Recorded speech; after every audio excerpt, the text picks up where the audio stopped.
The Minnesota Timberwolves eliminate the Los Angeles Lakers in Game 5. Luka Doncic and LeBron James battled until the very end but could not overcome the Timberwolves' depth, size, and smothering defense.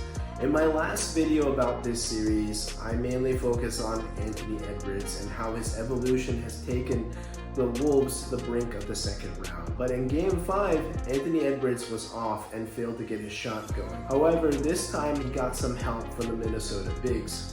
Rudy Gobert and Julius Randle combined for 50 points, as Gobert in particular had the game of his life, dominating the small ball Lakers, cleaning up any miss off the glass for several putback dunks, as he controlled the glass for the entirety of Game 5. Julius Randle was great in his own regard, as he was particularly excellent down the stretch, putting up 23 points on just 16 shots. To focus on the Lakers, they face a pivotal offseason. Their main focus should be extending Luka Doncic while also getting him in shape and setting him up to be conditioned for many long playoff battles to come. I still disagree with Nico Harrison trading for Luka Doncic to the Los Angeles Lakers, but he was right in the sense that Luka has not been healthy in recent years, as he's been seemingly more and more injury prone and seemingly more unfit.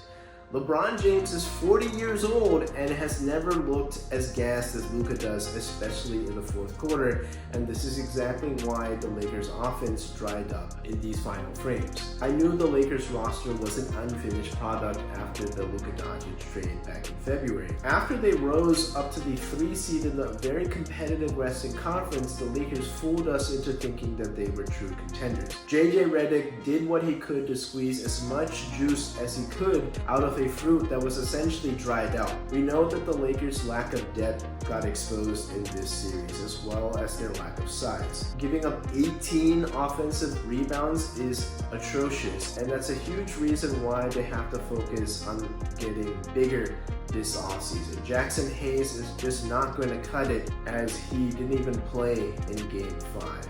And Rob Pelinka will have to look at the entire Lakers roster and see how to improve this team, and anybody could be traded outside of LeBron James and Luka Doncic. Meanwhile, they should continue to focus on Luka's conditioning to avoid these continuous soft tissue injuries and hold him accountable for his poor defense, where frankly the excuses are running out. Like I said earlier, they need to find a legitimate big man who can be a similar role like Derek Lively was when Luka Doncic was playing for the Dallas Mavericks. And a guy who can be a short roller to the rim by putting the ball on the deck and taking it to the rim or dishing it out to the open shooter. And speaking of sharp shooters, the Lakers need to look into investing in perimeter shooters who can also defend, because Dorian Finney-Smith is a solid 3-and-D type of player, but him as your lone 3-and-D type of player is not going to cut it when you have Luka Doncic at this point, who is a cone on defense, and an aging LeBron James, who will be 41 years of age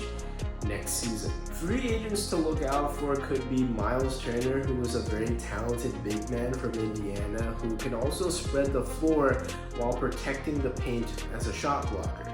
And to address those perimeter concerns, Nickeil Alexander-Walker and Gary Trent Jr. are solid wing defenders who have had a reputation of also being solid shooters. Who knows what Rob Pelinka and the Lakers front office will do this offseason? This could very well be a retool type of offseason as LeBron heads into his final season as a pro. But comment your thoughts. What improvements do the Lakers need to make this offseason to be a true contender in the Western Conference?